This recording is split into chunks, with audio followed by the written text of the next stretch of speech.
सुनिएगा, जितने पुलिसकर्मी आप लोग भी सुनिएगा, ये सड़क किसके लिए है? चलिए ठीक है, आपको सड़क पसंद है, चूंकि आपने चुनाव में चंदा लिया है। किससे चंदा लिया है? अंबानी से, अडानी से, आदित्य बिरला ग्रुप से, मार्टिन से, उषा बजाज से आपने चंदा लिया है। आपको चंदा का भरपाई करना है, ठीक है। विकास के लिए अगर सड़क बनना है तो हम कब विकास के विरोधी हैं? विस्थापन नीति बनना चाहिए। विस्थापन नीति बनना चाहिए मतलब जो भी हमारा जमीन जाएगा, अगर ग्रामीण जमीन है तो 4 गुना रेट, और शहर में जमीन है तो 2 गुना रेट तय होना चाहिए। क्या ये रेट तय है? क्या डीसी की अनुशंसा करते हैं? क्या डीसी की रिस्पॉन्सिबिलिटी लेते हैं कि हमारे जमीन को उचित मुआवजा दिलाएंगे?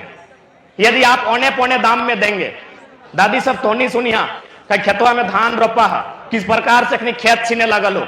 अब मान के चलिए हमको सूचना मिला पेटवार में कि 3000 रुपए प्रति डिसमिल मिल रहा है।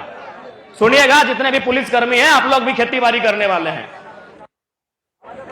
3000 प्रति डिसमिल।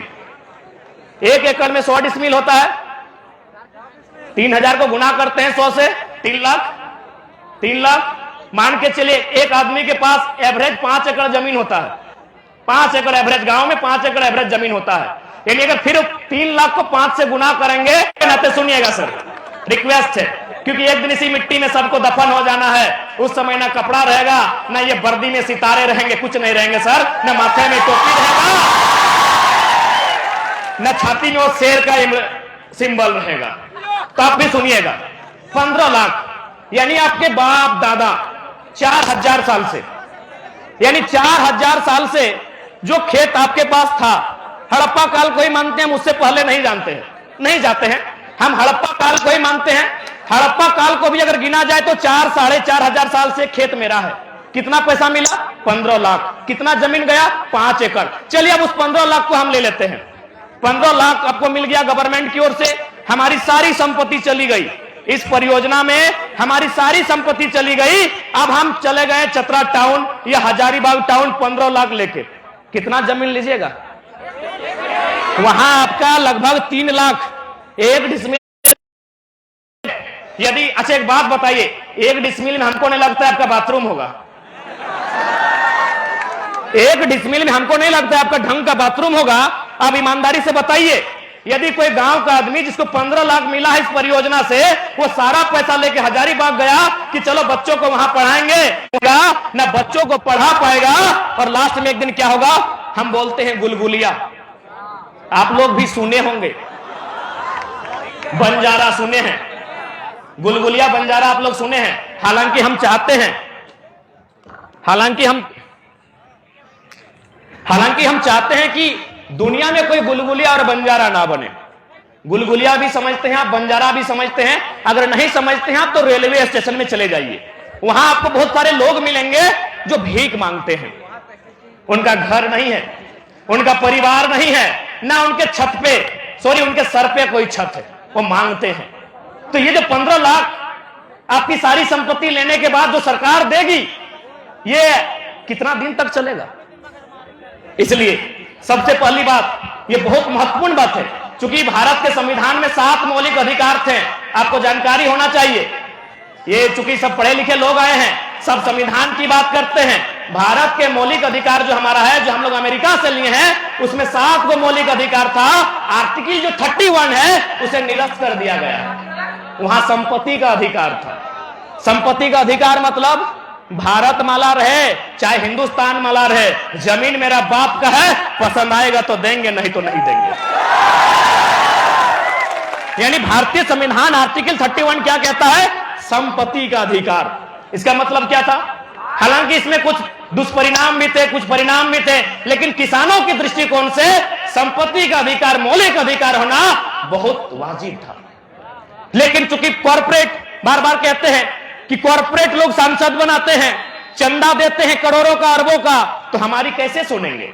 उन्होंने 31 को निरस्त किया, और आज संपत्ति का अधिकार आपका मौलिक अधिकार नहीं है। यानी इस देश में यदि कोई भिखमंगा होगा तो यह भारत सरकार की रिस्पॉन्सिबिलिटी नहीं है। इस देश में अगर कोई बेघर होगा तो यह सर्वोच्च न्यायालय की रिस्पॉन्सिबिलिटी नहीं है। लेकिन यदि मौलिक अधिकार में संपत्ति का अधिकार होता तो देश के प्रधानमंत्री का उत्तरदायित्व होता कि भकमंगा वो कैसे है। सुप्रीम कोर्ट का जजमेंट होना पड़ता कि इसके छत नहीं क्यों है, ये बेघर क्यों है, क्योंकि संपत्ति का अधिकार मौलिक अधिकार है। तो इसलिए आज जितने भी लोग हैं मैं उनसे यही कहूंगा, और साथ ही साथ चूंकि मैं लोकतंत्र का चौथा स्तंभ यहां है और ये जनता का देश है, ये गणतंत्र है, ये लोकतंत्र है, मैं मीडिया के माध्यम से देश के हुक्मरान, राज्य के हुक्मरान को संदेश दूंगा कि आप फैक्ट्री लगाइए या डैम बनाइए या सड़क का निर्माण कीजिए, एक विस्थापन नीति बनाइए, विस्थापन नीति बनाइए। और जिसका भी अरे 10 एकड़ जमीन लेता है लीजिए ना, कौन मना किया है, हमको पैसा नहीं चाहिए, बदले में कहीं जमीन दीजिए, नहीं चाहिए हमको पैसा, विस्थापन नीति बनाइए, हमको जमीन के बदले जमीन दीजिए। इसी देश में बाकी जगह होता। महाराष्ट्र से हमें एक यूनियन पब्लिक सर्विस कमीशन के शख्स ने फोन किया था, जो जनरल कैटेगरी में आते हैं, आईएएस आईपीएस नहीं है।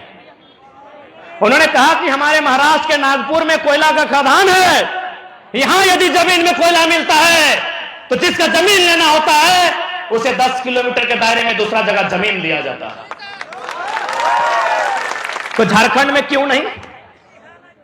और नहीं है नियम तो नियम बनाइए, क्योंकि ये लोकतंत्र है, भूत और भगवान के लिए देश नहीं है, ये देश इंसान के लिए है। बनाइए नियम, इंसानों के फेवर में बनाइए नियम, अगर नहीं भी है तो बनाइए विस्थापन नीति बनाइए पहले, और उसके बाद आप बनारस से लेकर कन्याकुमारी तक सड़क बनाइए ना। किसने मना किया?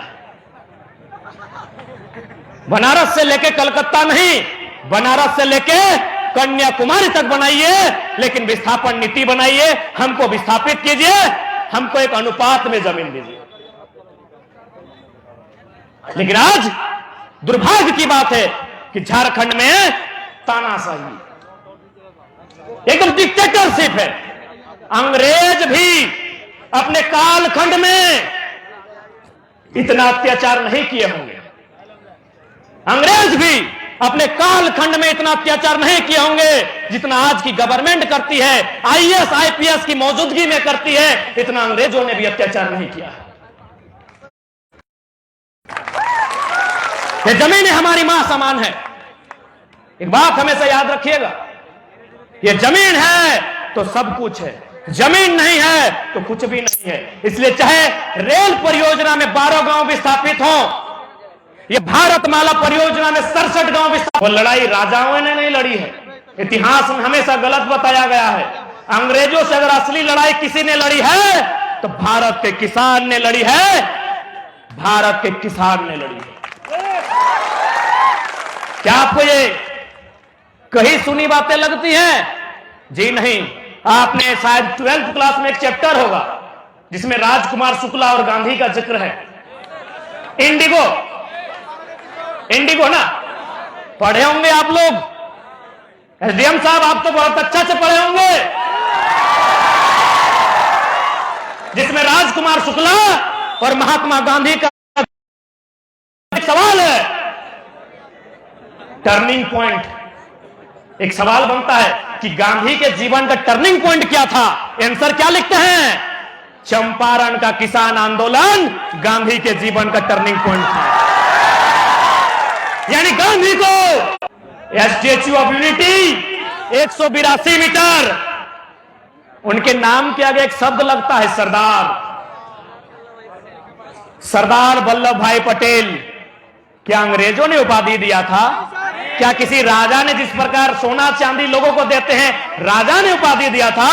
नहीं, बरदौली के किसानों ने सरदार का उपाधि दिया था। यानी एक बात हमेशा याद रखिएगा, चाहे कोई कालखंड रहे, सिकंदर का युग रहे, पोरस का युग रहे, या चंद्रगुप्त मौर्य का रहे, या अशोक महान का रहे, एक बात हमेशा याद रखिएगा, राजा का साम्राज्य से बड़ा किसान का खेत होता है। एक बात हमेशा याद रखिएगा कि किसी भी राजा के साम्राज्य से बड़ा उस पीरियड के किसान का खेत होता है, इसलिए इस बात का याद रखिएगा। और राजा की तलवार से महत्वपूर्ण किसान का हल होता है, इस बात को याद रखिएगा। यह लड़ाई है तो नहीं बूझे पड़ा मायमोसी गिला यह तो लड़ाई लगो कि अंग्रेज सुनल हवा दादी गिला से नानी गिला से बड़का बड़का कान चरका चरका लोग सुनल है ना, घोड़ा या वो हल हमनी गांव हमनी लोग के मार हल पीट हल चाबू के जन बेटी छोटी पसंद लाग हल घोड़ा लाद के ले जा हल, इतना बेईमान इतना शैतान ओखनी हल सुनल हक ना, मान ओकरो से शैतान हो। हम बार बार कहिए कि मैया और मटिया में अगर एगो चुने है तो मैया सबके मैया है ना, दो चार लोग ना है ओखनी ना है ओखनी के हिये से गोड़ लगे है। मैया में और मटिया में अगर एगो चुनना हो तो की चुनना चाहिए, माटी चुनना चाहिए। शमशान कब्रिस्तान जीवे कर तो पकड़ के ना रख सकल रखे पारभा, मैया के कोर में पकड़ के रखे पारभा कि मैया मत जो नहीं, मैया के टाइम भेतो दतवा झड़तो चुलिया पकतो मासवा हड़वा से अलग भेतो तब ना मार ले लाठी कि हमरा बिजनेस से कोई मतलब ना हो, तो करना है करना, बल्कि हम तो अर्ज के दे तो बेच, यूरोप में बेच जहां बेचना हो, चाइना में बेच, जापान में बेच, जहां बेचना हो, हमें तोरा साग सातू मसाला अरे अंग्रेज तोरा जहां बेचना हो बेच। लेकिन हमार पूर्वज अंग्रेज के लाठी कब मार लाए, जब आए के कहलाए हमको जमीन का लगान चाहिए तबे न मार ले। वही समस्या आज भी है, आज भी है। मशीन खराब हुई तो लेकिन टाइगर खराब ना देतो। देश के 5वें प्रधानमंत्री माननीय चौधरी चरण सिंह कहते थे कि अरे ओ किसानों और दूजी नजर रखो लाल किला के मचान पे। थाना प्रभारी सर आप चौधरी चरण सिंह का ये लाइन सुने हैं कि नहीं? सुने होंगे सर। इसका क्या मतलब है? मतलब है कि राजनीति में नजर रखो, नहीं तो कोई कॉरपोरेट का दलाल अगर राज्य का प्रधानमंत्री बन गया तुम्हारी जमीन को कौड़ी के भाव बेच देगा। उसी का उदाहरण है किसान आंदोलन, उसी का उदाहरण है आज किसान आंदोलन। दादा उसी का उदाहरण है। किसान आंदोलन कब हुआ? कोरोना के शीतकालीन सत्र, बजट सत्र, लेकिन कृषि कानून जून के महीने में आया था। भारतीय संविधान आर्टिकल 100 का विशेष अध्यादेश होता है। अब सवाल बनता है कि आर्टिकल 123 का कब प्रयोग होता है? न जब कोई बाहरी देश आक्रमण करता है, जब देश में कोई आपदा आती है, जब देश में कोई अराजकता होता है, जब देश में कोई इसके बाद भी यदि किसान का बेटा लोग होता है तो इसी प्रकार 321 गांव, 12 गांव, 67 गांव उजड़ता रहेगा और मोदी मोदी चिल्लाते रहेंगे। इसीलिए चौधरी चरण सिंह ने कहा था एक नजर खेत खलिहान पे, और ने बारी बारी से कहा बकायदा कौन बनेगा करोड़पति के विषय में पूछा गया है कि पूरे भारत में 17 लोकसभा जहां कोई ऐसा बेटा माटी में पैदा ही नहीं हुआ जो मेंबर ऑफ पार्लियामेंट बन सके। हाय रे हमार सोना झारखंड, हाय रे हमार झारखंड। अब एक बात बताइए, जो आपके क्षेत्र का नहीं, जो आपके माटी का नहीं, आपका दर्द कैसे समझेगा? समझेगा। इसलिए आपका दर्द वही समझेगा जो चतरा की माटी का हो, जो किसी विस्थापित गांव का हो, जिसका